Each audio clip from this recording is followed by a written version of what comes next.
반갑습니다. 오늘은 이사야 15장 말씀을 함께 나누겠습니다. 1절 말씀을 제가 읽을게요. 모압에 관한 경고라. 하룻밤에 모압 알이 망하여 황폐할 것이며 하룻밤에 모압 기르가 망하여 황폐할 것이라. 미래를 위하여 과거의 은혜를 기억하라 라는 제목으로 말씀을 나누도록 할게요. 이사야서 15장, 16장은 모압에 관한 하나님의 심판의 말씀이죠. 15장은 심판의 내용을, 16장은 심판이 모압에게 임하게 된 원인이 무엇인지를 보여주고 있죠.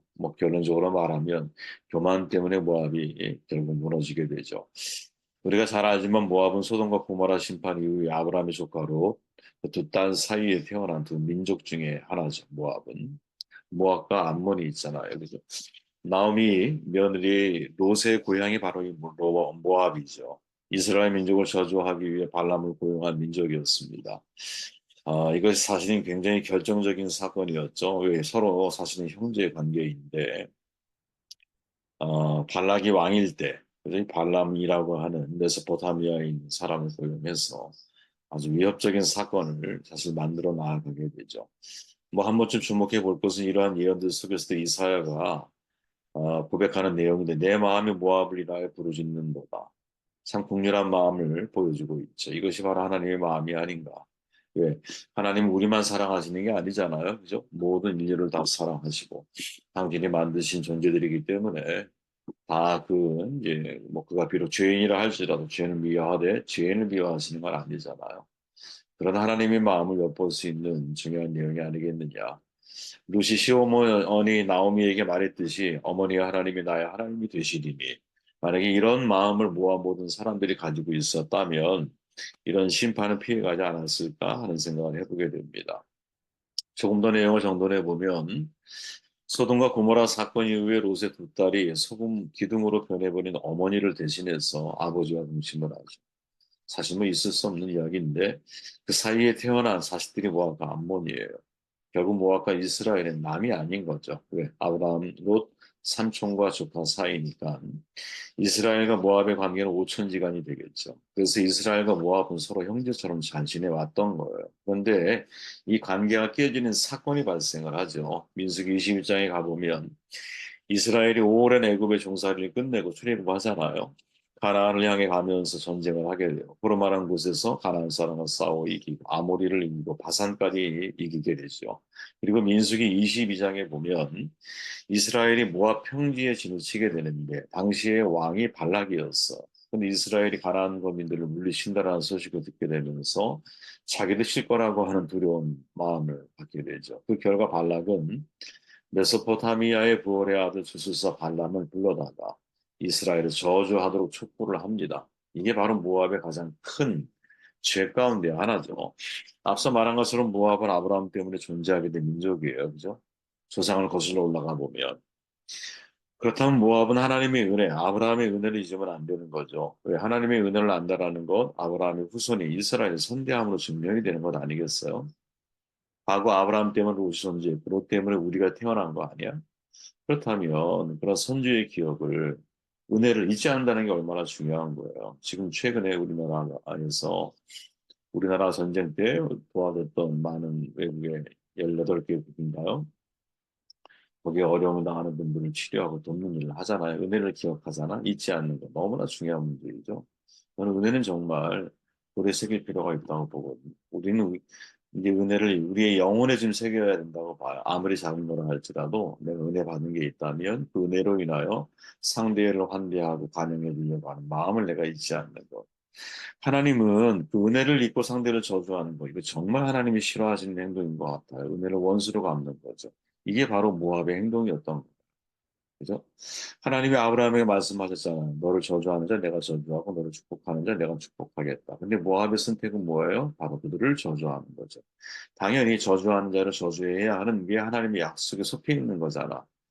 물론 이것을 여러분 우리가 하나님의 신비적인 능력이 그 속에 개입이 돼서 이렇게 저는 사실은 되게 뭐랄까 미스티시즘, 그 신비를 자꾸 강조하는 것보다는 자연스럽게 그렇게 흘러갔을 거라는 거죠. 자연스럽게.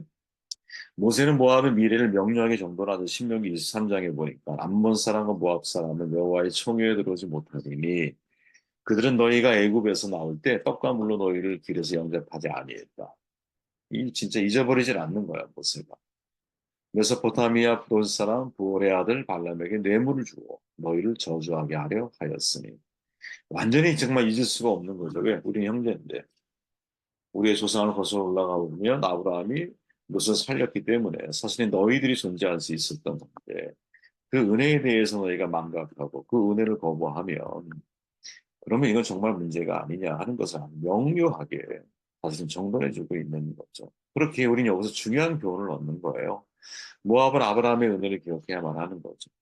아브라함이 없었다면 우리의 조상도 없고 모압 존재할 수 없었어. 그죠? 만일 모압이 과거의 은혜를 잊지 않았다면 결코 이스라엘을 대적하지 않았을 거야. 떡으로. 뭐 떡이 없다면 정말 물이라도 내가 주면서 그들을 환대했어야 되는 게 맞는 거죠. 만약에 그랬다면 총회에서 떨어져 나가는 일도 존재하지 않았을 것이고 어떻게 보면 심판을 면하는 길이 열릴 수도 있지 않았을까? 이런 생각도 해보게 되죠. 여기서 중요한 교훈을 얻는 거예요. 과거의 은혜에 대한 기억이 미래와 직결되어져 있는 거구나. 이걸 잊으면 안 돼요. 이거. 여러분 부모가 사실 그 부모 세대에 뿌려놓은 덕이 없으면 자녀들은 받을 게 없잖아. 그런 거 많이 경험하지 않아요? 부모 세대에 내가 사랑을 사람들에게 베풀고 덕을 베풀지 못하면 이상하게 그 자녀들은 받는 게 없어요. 돌아오는 게 없는 거지. 부모가 여러분 잘 사는 방법은 뿌려놔야 되는 거예요. 많이 사랑을 뿌려놔야 돼. 예수님의 사랑을 뿌려놨으니까 초대교회 그 3천 명, 5천 명이 변화되는 역사가 일어나는 거지. 절대로 이게 여러분 그냥 성령의 어떤 특별한 때의 특정한 역사라고만 생각하지 마시고 그 전에 이미 뿌려놓은 것이 있기 때문에 거둘 것이 있는 거다. 실은 그죠? 이런 관점에서 우리가 바라볼 필요가 분명히 있다라는 거죠. 우리의 현재와 미래에 베풀어진 하나님의 은혜를 위해서 옛적 과거의 은혜를 기억해내는 일을 반드시 우리는 해야만 하는 것이. 모세가 오죽하면 가나안 미래 세대를 향해서 말하잖아요. 8장에 보니까 신명기 8장 내가 오늘 내게 명하는 여호와의 명령과 법도와 규례를 지키지 아니하고 내 하나님 여호와를 잊어버리지 않도록 삼가지어다. 여기서 하나님 여호와를 잊어버리지 말라라고 한 말 속에 하나님 여호와의 은혜를 잊어버리지 말라고 하는 의미를 담고 있는 것. 그 은혜를 기억해야만 한다라는 거죠. 성경에는 이런 사례가 여러분 너무나 수도 없이 많아요. 그죠? 과거 광야에서 이스라엘 백성들이 하나님이 행하신 기적, 홍해부터 해서 광야의 놀라운 기적들을 다 경험을 했는데 그 과거에 베푸신 은혜를 생각지 않으므로 미래에 베푸신 하나님의 은혜를 무시해버리잖아. 그게 뭐예요? 가나안 입성 실패 사건 아닙니까? 그게. 홍해 이전에 애굽에서부터 열 가지 재앙을 경험했어. 홍해를 건넜어. 그죠? 그리고 수많은 기적 반석에서 물이 나오고 불기둥, 불기둥, 뭐 수많은 사실 사건들이 있었음에도 불구하고 가나안 입성 앞에 서서 10명은 그 은혜를 망각하고 2명은 그 은혜를 기반으로 미래의 은혜를 바라보는 거거든요. 그죠? 그 두 사람만 들어가는 거예요. 과거의 은혜를 기억하고 미래의 은혜를 내가 내다볼 수 있는 사람. 그렇다면 생각해 보십시오. 그 흐름을 가만히 놓고 보세요. 옛적 은혜를 기억하지 않으면 우리는 어떻게 돼? 다시 광야로 돌아가는 거야. 과거로. 오히려 퇴보하는 거죠. 우리를 미래로 전진하게 만드는 힘은 뭐냐면 과거의 은혜에 대한 기억인 거예요. 과거의 은혜를 우리가 망각하게 되면 다시 광야로 돌아가야 된다니까. 지금 이 흐름들이 그렇잖아요. 이스라엘의 흐름을 놓고 보면 과거의 은혜를 내가 망각하면 다시 그 사람들은 광야에서 38년을 헤매야 되는 거야. 38년 몇 개월을 헤매야 되는 거야. 그리고 나서 미래로 전진해 나아가는 사람은 누구예요? 그 과거의 은혜를 기억했던 사람만 미래로 나아갈 수 있는 거지. 이 얼마나 사실은 중요한 상징적인 사건입니다.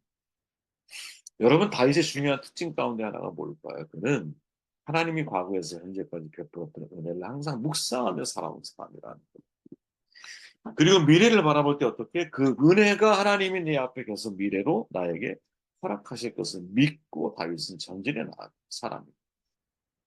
우리 자신을 한번 좀 돌아볼 필요가 있다고.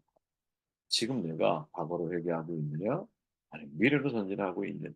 과거의 은혜에 대해서 내가 망각하고 살아가고 있느냐? 아니면 그 은혜를 바탕으로 오늘도 내가 은혜로 살 것이지만 나의 미래에 대해서 은혜에 대한 믿음을 내가 선포하며 나아갈 수 있겠느냐. 저는 여러분 후자가 되시기를 정말 강력히 부탁을 드립니다. 과거의 은혜를 믿고 미래를 내가 생각하는 삶. 지금 저희가 나를 따르라고 하는 책을 읽고 있죠. 정말 값진 책이거든요. 불투만이 아주 극찬을 했던 책이죠, 이게. 2차 세계대전이 끝나기 전에 독일 나치에 항거하다가 통장의 이슬로 사라지잖아요. 베네트 목사님. 나치의 정책을 대부분 교회들이 지지를 해서 독일 국가교회가 그 모습에 한탄하면서 진정한 교회는 뭘까? 제자도가 있는 교회라는 거예요. 제자의 삶을 살아가는 교회. 그래서 고백교회 운동을 주도하잖아요. 저서 가운데 여러 가지 책이 있는데 제가 세 가지는 꼭 읽어야 된다 그랬죠. 그러니까 성도의 운동생활, 옥중서신, 나를 따르다. 원래 나를 따르다의 제목은 원래는 제자도예요. disciple이라고. 제자, discipleship이죠. 근데 한국 번역판으로 그렇게 나를 따르다고 제목을 정합니다. 보네포가 말하는 제자의 삶의 핵심이 뭐냐? 단순한 순종이다. 단순한 순종. 복잡한 순종이 아니야. 그냥 그대로 내가 살아가는 거야. 내가 알아. 이 길이 맞아. 그럼 그냥 그 길이 가라는 거야. 아주 쉽게 말하면. 그죠? 단순한 순종이 정말 제자의 삶인 거야. 그런데 이 제자도에서 가장 유명한 내용이 뭐냐? 복음에 대한 통찰력을 제공하는 것이 우리가 두 주에 걸쳐서 나눴던 값비싼 은혜라고 하는. 원래 여러분 루터가 말하는 솔라 그라치아라고 그러잖아요. 오직 은혜로라고 하는 이것이 전제가 아니라 결론이라고 루터 본해퍼는 말하는 거거든요. 그러니까 이거를 전제라고 생각하는 사람들의 의식은 뭐냐? 이게 이제 루터가 말한 게 아니라 루터를 추종했던 사람들이 루터의 원래 의도를 퇴색시키게 만든 거지. 그러니까 이걸 전제로 두면 오직 은혜라고 하는 단어를 전제로 두면 내 삶에서 피나는 씨름과 노력을 하지 않는 신앙을 만들어 놓는 거야. 쉽게 말하면 내가 제자로 초대받는 것은 하나의 선택 사항이 되고 제자로 삶을 살지 않아도 언제든지 변명이 가능한 사람으로 만들어갈 수 있다는 거죠. 하나님의 은혜는 그렇게 값싼 은혜가 아니라는 거예요. 진짜 하나님의 은혜는 여러분, 은혜를 말할 때 여러분, 우리가 어제 그런 얘기 나눴지만 사도 바울이 왜 위대한지 아세요? 그리고 사도 바울의 그 믿음이 루터를 통해 계승됐다고 저는 보는데 사도 바울이 그런 말 하잖아요. 처음에는 자기를 누구랑 비교해요? 사도랑 비교해요. 네? 사도 중에 작은 자라서. 그 다음에 누구랑 비교해요? 성도랑 비교해요. 마지막에 누구랑 비교해요? 죄인 중에 괴수라고 비교해요. 점점 그레이드가 낮아져요. 처음에 사도급이었어. 그 다음은 성도급이야. 그 다음 죄인급이야. 근데 여러분 이게 사실 하나님의 은혜를 알아가는 사람, 하나님의 은혜가 얼마나 값진지에 대해서 알아가는 사람은 정반대로 내가 얼마나 은혜가 아니면 죄인으로 살아갈 수밖에 없는 존재인지를 철저하게, 처절하게 깨닫는 사람이 하나님의 은혜를 값지게 만들 수 있는 거예요. 여러분 루터만 해도 그렇잖아요. 오직 의인의 믿음으로 말미암아 살리라. 이 말씀이 가슴속에 박히기 전까지 루터가 걸어왔던 과거의 삶을 돌아보세요.